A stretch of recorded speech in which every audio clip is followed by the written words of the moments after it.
Today's talk is entitled Indivisible, with Liberty and Justice for All, to be delivered by Cesar Vaqsquez. Cesar Vaqsquez, an 805 Rapid Response Network full-time employee, resides in Santa Maria, California, and leads multiple teams of volunteers for the nonprofit organization. He trains volunteers and delivers donations to families separated by ICE. He watches every single video of people being taken into custody by immigration agents to make sure they aren't forgotten. 3 years ago, Cesar founded a nonprofit organization called La Cultura del Mundo to offer resources to students from immigrant families. Cesar was quoted in the Tribune, November 23rd, front page, as saying, quote, "With everything I've seen, with everything I've heard, it's been very easy for me to fall into periods of hate, but I'm really trying to ensure that if I'm leading a movement, that movement is being led with love. Because the second we lead anything with hate, we are the oppressor." Cesar's sister described him as my little brother. He is resilient. He is a change maker. He is a freedom dreamer. Did I mention Cesar Vaqsquez is 17 years of age? Cesar. Thank you all very much for having me here today. It's good seeing some familiar faces, some faces I've seen before. I plan to give a very specific, talk today, but this morning I drove from LA. It's a very long drive coming to Cambria, and I drove through the valley where I drove, and I saw a lot of beautiful hills. I saw a lot of beauty in the world today. Maybe 40 to 50 minutes ago, 40 to 50 minutes from here, I was driving and it was very foggy, very, very foggy. I couldn't see anything. And in front of me, I saw lights, red and blue lights. And I thought, it's a cop, I gotta slow down because I'm not going the speed limit, right? And then I realized that what I thought were cops were actually ICE agents, but ICE agents from Kern County. And I very quickly realized that I was witnessing a kidnapping as I was driving by, without me out there looking for it, without me planning on it. I was just trying to drive here, right, to talk about what's happening in the community. I had to witness my 5th kidnapping today. It's happening every day. At the beginning of trainings, the newer trainings that I give, I ask people to say hi to each other and give each other's name, but it seems that you all already know each other. And in this room, I assume that there's maybe 20 people, and across Zoom, 30 people. And I tell people at our trainings that, if in 3 days, if you all looked like you were undocumented, this entire room would be gone and in detention centers within 3 days. Wow. And this is only by the ICE agents that affect San Luis Obispo County and North Santa Barbara County. And so this is not including any other county apart from Santa Barbara and San Luis Obispo County. And so to think that those agents can separate this entire room within 3 days is insane to hear. As I pulled into the parking lot today, my team alerted me that there were 2 raid vehicles in San Luis Obispo. So as this congregation was happening, as we're all meeting right now, ICE is taking someone maybe 30 to 40 minutes away from us. This is right now, right as we speak. And, today I realized as I got here that this is the first time in months that I've been able to mourn what's been happening to these families. that it's the first time that I've been able to sit for 30 minutes without looking at my phone every single minute, and was able to close my eyes and was able to, have some time to process what's going on, and I shed some tears because it was the first time I was able to mourn everything that I've been seeing that is happening as we speak, and that is happening on a daily basis. And today I want to focus on just that, what's happening in the community, what we're seeing, and more importantly, what it's doing to people, right? We think about what it's doing to the country, and it hurts, but today I want to focus on what it's doing to the people, what it's doing to us, and what it's doing to me, which is very different from what I thought I'd be talking about today. And so I want to share some unfortunate statistics about what we've been seeing. So I'm going to share some numbers about how many people have been kidnapped across Ventura County, Santa Barbara County, and San Luis Obispo County. And this is a minimum number, right? This is the minimum number of what we've seen, or what volunteers have reported to us, or what have families reported to us.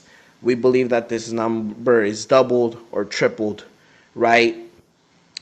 Since January, since Donald Trump was inaugurated, there have been 1,076 confirmed kidnappings across Ventura, Santa Barbara, and San Luis Obispo County. Of those 1,076, we only have contact with 744 of those families, which means that there is a good around 300 families that we do not have contact with, and there is a good chance that they might not even know what happened to their family member. In San Luis Obispo County, there have been 61 confirmed kidnappings. But to put into perspective how inaccurate that number is, we only had volunteers in San Luis Obispo as of 3 to 4 months ago. And we only had active volunteers in San Luis Obispo as of 2 months ago. And so these numbers are coming from just these past 2 months. So we don't know what the other 9 months hold. 3 have been taken in Arroyo Grande, 37 San Luis Obispo, 3 in Atascadero, 1 in Oceano, 1 in Grover, 7 in Paso, 2 in Ipomo, and 1 in Guadalupe. And these are only undocumented individuals that have been taken. We don't keep count of the documented individuals that have been taken. And there have been a lot. As of 2 to 3 weeks ago, there was a man who drove from Templeton to Nipomo, was stopped in Nipomo by ICE, and was taken into custody. And he was a U.S. citizen. He was born in L.A. And so I want to go over what I do, right? What my day-to-day looks like. It's not easy, and some people in this room have had to share those day-to-days with me. But I spend my time supporting the families. I look over all the families that have been separated in Santa Barbara County and San Luis Obispo County, as well as all the volunteers across the 2 counties, all the projects that's going on, everything that is going on within the 2 counties regarding ICE, deportation, and immigration. I look over, right, which means my days look very different, where if I was in San Luis Obispo right now, or before I got here, I wouldn't be here, because I'd be handling that. But it just so happened that I took I think it's the 140, and then had to witness a kidnapping on the way here. But so that, my day-to-day is taking care of the families, taking care of the volunteers, transporting families, feeding the families. There are a lot of families that are being fed. We're feeding around 25 families a week in Santa Maria alone. We're bringing that to San Luis Obispo, hoping to add another 10, to feed 30 to 40 families a week. But of course, with that, we need food donations. We need donations to make sure those families are actually fed. We're also doing a toy drive. There's 1,076 individuals that have been taken across 3 counties. If we just assume that every single one of those had 3 kids, and I have four sisters. I have three sisters, so that isn't too big of a stretch. I know how my community is. That's around 3,000 kids that are gonna need toys. That need toys this upcoming, you know, holiday season. And so right now we have different boxes around San Luis Obispo, around Santa Maria for people to donate toys. We don't want them to be wrapped. Our goal is to drive to family, and to open a trunk and say, here, pick a toy. Have the freedom, have that little freedom to pick a toy and choose, what will make you happy. And so if you all want to donate, can donate, I am more than happy to drive down here. Up here, the air in Cambria is absolutely, it's beautiful. I have asthma, and the air in Cambria makes me feel like I don't have asthma. So, I'm always happy to drive here. And so if you guys are willing to donate, we can coordinate that, and I'll be here for a while after. And so, yeah, those are kind of announcements, background. I want to share some stories of what we're seeing on the ground. One of the first family I ever helped was a father where his two kids and his pregnant wife were detained. I had gotten a call that they were detained and that he was asking for donations to bring things to his family so that they could have something when they were deported. I luckily got clothes the night beforehand, and I had it in a bag. I went to Goodwill, got a purple suitcase, because I wanted to make sure that, she felt like a human, not like a victim. And when I got to the ICE office, the ICE agent told me that that no one was there anymore, that they had already been deported. And then I was the person who had to call the father and explain that his kids and his wife was no longer here in this country. The next day, I was the person who had to remove his kids from all the services that they were getting, had to navigate all the dashboards to remove them because they were gone.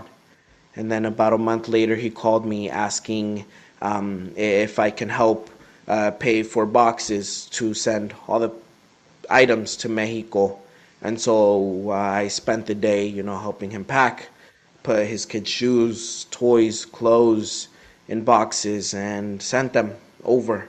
He's still here, and I see him every few weeks. I bring him food, whenever we can, and he spends a good 30 minutes just showing pictures of his kids, of his wife, and he talks to them, but it won't be years until he sees them. There was I was dropped as 805 on DocuFund. We deliver checks to families. There's $1,000 check, that we give to every family once they've had a loved one taken, for rents, for legal services, whatever it may be. And I was delivering checks in Paso Robles, and there was a wife that I was dropping off a check to. I went to drop it off, and she had a baby in her hand. And, I was talking with her. I was seeing how she was doing, what she needed. And I asked how old her kid was. And she said a month old. And I didn't think too much about it. And then I got in my car. I drove to Santa Maria once I was done delivering checks. And I looked up her information in our database. And I saw that her husband was taken a month ago, which means that her husband either missed the birth by a few days, a week, or was there and then immediately deported. And to me, that means that for a few years at least, there's going to be a baby with no parent. The mom has to stay here to work, to try to send money to him, to try to create a better life for their kid, but now she's alone, and now the baby is without a parent. And today, listening to everything that's talked about within these walls, it makes it very difficult to continue going forward, right? You read the quote about trying to lead this movement with love, and it's very, very hard. It's very hard to lead this movement with love when my day, every single day, is speaking with these families who've had a loved one taken away from them. They've had a kid taken, a parent taken, a sibling taken, um, and I'll be completely honest. I'm filled with rage. I'm filled with sadness, and a family is taken, and then another family is taken within a few hours. And so by the time I'm done helping one, figuring out another one gets taken. And so there never is that time to mourn, right? After a long day, I think, okay, I need to sleep, and then I have to do work to organize and try to help the community set up trainings. And like last night, I fell asleep at 2 a.m. This morning, I had to wake up at 5 a.m. to drive here. And I'm very glad I did, because, those 30 minutes that I was able to mourn finally is worth a lot more than any other amount of time. And so yeah, it's very hard to lead this movement with love when we are constantly, and I'm constantly surrounded by this sadness and this hate, but it's spaces like this, it's communities like this, it's communities like our volunteers, right? We're always eating together and talking about life together. That's what allows these movements to be led with love. It's people coming together, people holding each other and allowing each other to mourn with each other. That's what allows us and helps us, lead this movement with love. And it's very, very hard. It is very, very hard to lead this movement with love. And they, in the article, it talks about the struggles that come with being a rapid responder, right? We see the families being taken in front of us. Me as a staff member, all the videos that our volunteers take, every picture, everything they witness, they report back to me. And I watch through every single video, through every single perspective, and I sometimes have to rewatch a kidnapping, 10 times over, because there's 10 different perspectives, and it puts into perspective, but only slightly, what these families are actually going through. There are so many families where I visit them, and they are stuck in a cycle of sadness, right? Where they're working, they're having to take care of their child, and then they come home and they're mourning, because in a lot of ways they have lost someone in their life. And there have been a lot of instances where individuals have been lost inside detention centers who are from San Luis Obispo County, who are from Santa Barbara County. We're hearing about these stories from Chicago, Portland, from across California, but a lot of these stories that we're hearing are happening here, right? A few weeks ago, kids were being tied up with zip ties in Chicago, and then about a week or two after, there was a raid in Oxnard where a U.S. citizen, but a kid, was also zip tied. And so what we're seeing, everywhere is happening in our backyards. So yeah, I want to spend more time speaking with you all, making sure to have a conversation, because conversations are always better for me than speaking, and so I'd love to answer any questions and just have an open dialogue with you all, and I'll be here afterwards too. Yeah. Did you have a chance to finish high school? I did. So I actually graduated early.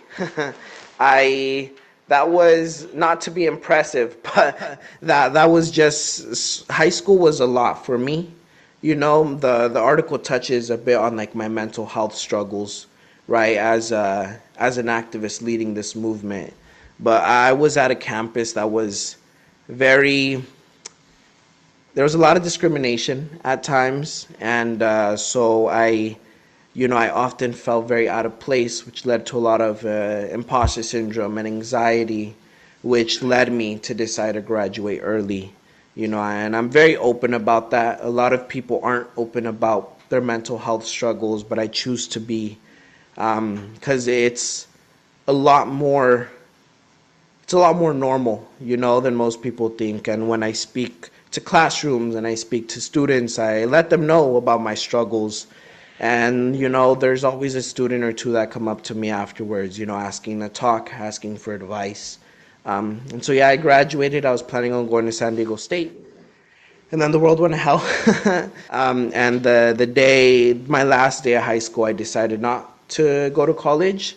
And then I walked across the stage the next day and then spent every day of summer organizing, patrolling. And then around August, I got hired on. I've been organizing since I was 12. And so I have a lot of experience, which allowed me to get hired on early on. And so, yeah, this is what I do 24/7 now. Yeah. Okay. For my question, I just want to comment. You are mature and brave beyond your years, my friend. Thank you. And I really salute you. My question is this: in the experiences you had, have you seen that were these targeted, or there's a certain methodology that these kidnappers are using? And can you, give any insights of how to help people avoid that in some way? Yeah, so, I mean, with what we're seeing in LA and Oxnard, we see a lot of these randomized kidnappings where they're picking people off the sides of the streets. But what we're seeing in San Luis Obispo and in Santa Barbara is that same randomness is happening, but they're strategic about it. So we've seen them go to like events for low-income individuals. We are very confident that they're working with the San Luis Obispo Sheriff, Santa Barbara Sheriff, Ventura Sheriff. We know that there's leaks within different legal systems in the counties that are also supplying this information to ICE agents. And so we know that they're getting people that way, but we also know that they're just going out, getting targets and then trying to understand when they go to work, right, when they come home, and then taking them there. The ICE agents in Santa Maria try to be very quiet, which is why, we're not seeing every kidnapping like we're seeing them across the country, right? But they're happening on a daily basis where, almost pretty much 10 people are being taken a day. The most that, we've seen is 16 people taken a day. In that 16, there was a family of 6 where one of the little girls couldn't even walk. Around 2 days ago, there was a family of 4 that was taken, and they had 2 children. And for us, we know that they're being taken, but we don't know who they are, right? All we have is pictures or videos, and that's it. And then I watched through them all, but it's randomized, but they're also getting information from leaks within different counties. Yes. So you said you need food and supplies and toys, right? So we should accumulate that and then figure out how to get it to you, as opposed to you having to drive out here. You can meet at the...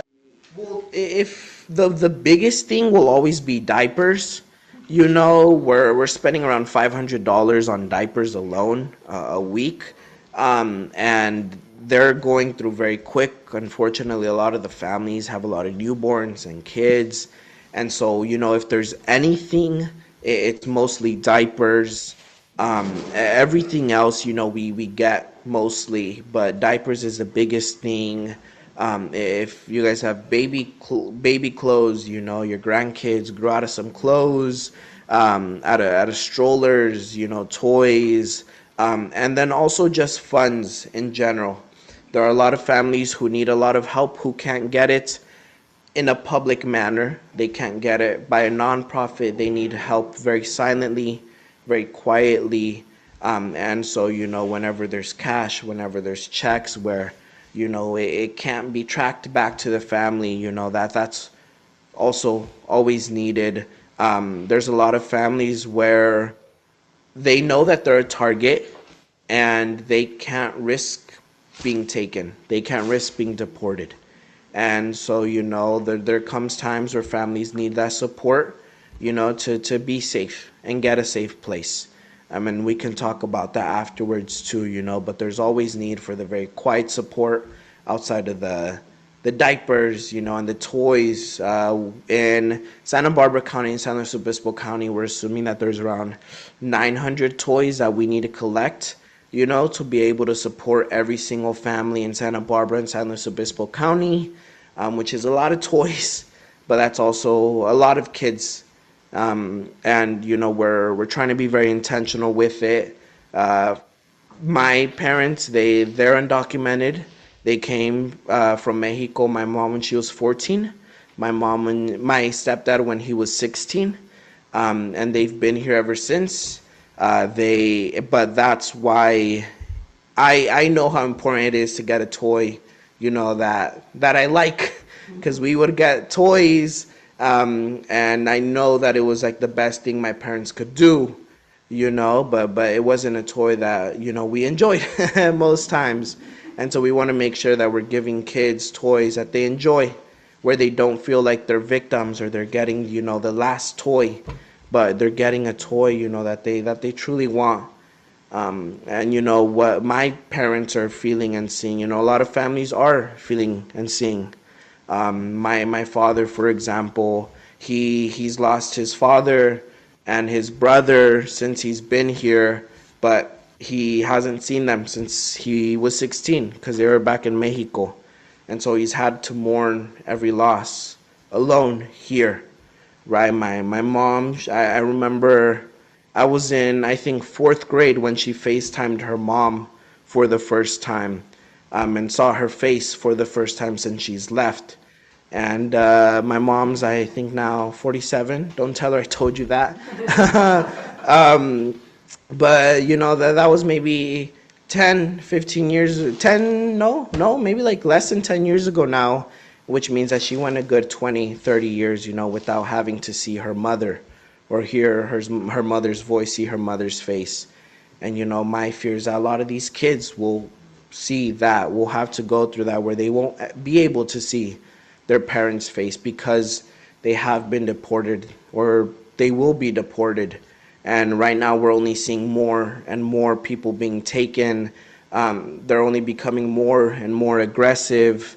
We're seeing new ICE agents, we've gotten maybe 10 new ICE agents since when I've started, but that's why volunteers and people out there need to grow. The only thing that gives me joy at night sometimes is knowing that one day I hope I'll be able to tell the ICE agents in their face that every volunteer they've had to interact with was trained by a 17-year-old, and every single bit of organizing and every time we've been able to help a family before they've gotten to them, has been organized by a 17-year-old. And so if there's one thing I hope they know, and that gives me something to laugh at sometimes, is that. So yeah. Yes. I can't help but reflecting today. My kid worked for a couple of years for Center for Open Safety up in the city, dealing primarily with battered women and abused people. Until the death threats got to be too much. All I can say to you, sir, is do take the time to take care of yourself. You cannot continue to experience the madness that you're in without taking the time to self-care. Please. I try, and there's beautiful moments like this. And, my hope, and I tell people this, is that one day in hopefully sooner than later, I'll be able to get a cabin, somewhere in Cambria or somewhere secluded, where I don't have to talk to anyone, where I don't have to give any interview, see any other video. My hope is that one day I'll just be able to find a cabin and spend the rest of my life meditating and reading, and that's my goal. That's what I'm striving for. But yes, definitely, I'm trying to take care of myself in these moments, and it's hard, definitely. And then there's also the physical threats, right? The ICE agents know my name. They know where I live. I spoke at the No Kings Day, and they followed me from Santa Maria to the No Kings Day protests. And so the physical threat is very much there, and there's less I can do for that, but I'm hoping the cabin comes sooner than later. Yeah. Yeah. Are you still wanting people to go down to Santa Maria and bear witness, so to speak, and take pictures? Because you talked about that last time. Yes, we always need, more people who are willing to be out there, to be out there in the community, to be watching. We only know how many people are being taken when a family reports it, or volunteers in front of it, or if we see people being loaded off and on into vans at the Santa Maria ICE office. And so, the more people we have at the Santa Maria ICE office, the more hours we have looked at it, the more accurate information that we get, and the more likelihood that we're able to find these families. Sometimes a family contacts us and they let us know that they've had a loved one taken between this and this time. And, if we have people at the ICE office, we can know, okay, they got here at this time. That means they're probably in LA already, or they've already been deported, right? A lot of these individuals that are being taken, they're being deported within the same day. They're probably the individual that was taken today in San Luis Obispo, if he's from Mexico, will probably be in Tijuana by the end of the day. And then from there, it's up to him to, in their mind, to figure out how to get home. And that's like being dropped off in New York and expected to get to California, with no support. These families are going through a lot right now. Yeah. Yes. Okay. I'll be sticking around if you guys have more questions, more thoughts. But thank you all for having me. And then, I'm more than happy to give you all my email, my contact information, so we can get some more projects and support going. But thank you all. Thank you all.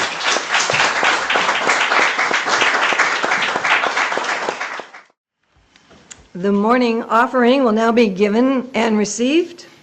Please remember, we are a self-sustaining congregation and provide all financial resources for our many ministries. We recognize the spiritual value of generosity and invite you to participate. If you are viewing this service remotely, please use one of the methods shown on the screen. Thank you. But it's about ordinary people living ordinary lives, like we all should be allowed to do.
our thanks for all gifts given and received and for the work of this community. Please stand in body or spirit and sing the closing hymn, This Little Light of Mine, number 118 in your hymnal.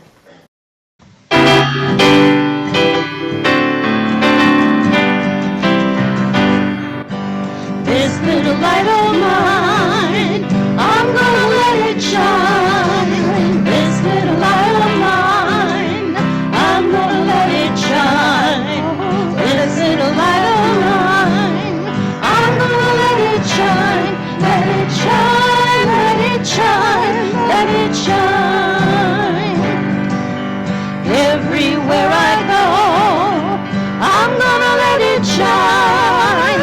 Everywhere I go, I'm gonna let it shine. Everywhere I go, I'm gonna let it shine. Let it shine, let it shine, let it shine. Building up a world, I'm gonna let it shine. Building up a world, I'm gonna let it shine. Building up a world, I'm gonna let it shine. Let it shine, let it shine, let it shine. This little light of mine, I'm gonna let it shine. Yeah, this little light of mine, I'm gonna let it shine. This little light of mine, I'm gonna let it shine. Let it shine, let it shine, let it shine.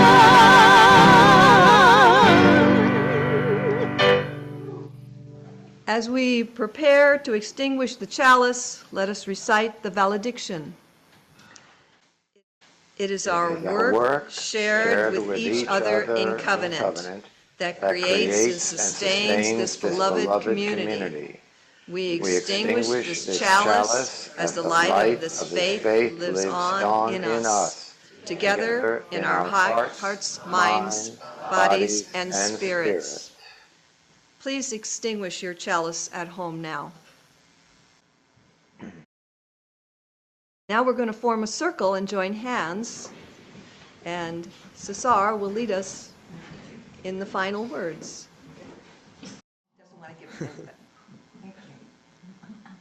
Thank you all for having me, and thank you all for being here.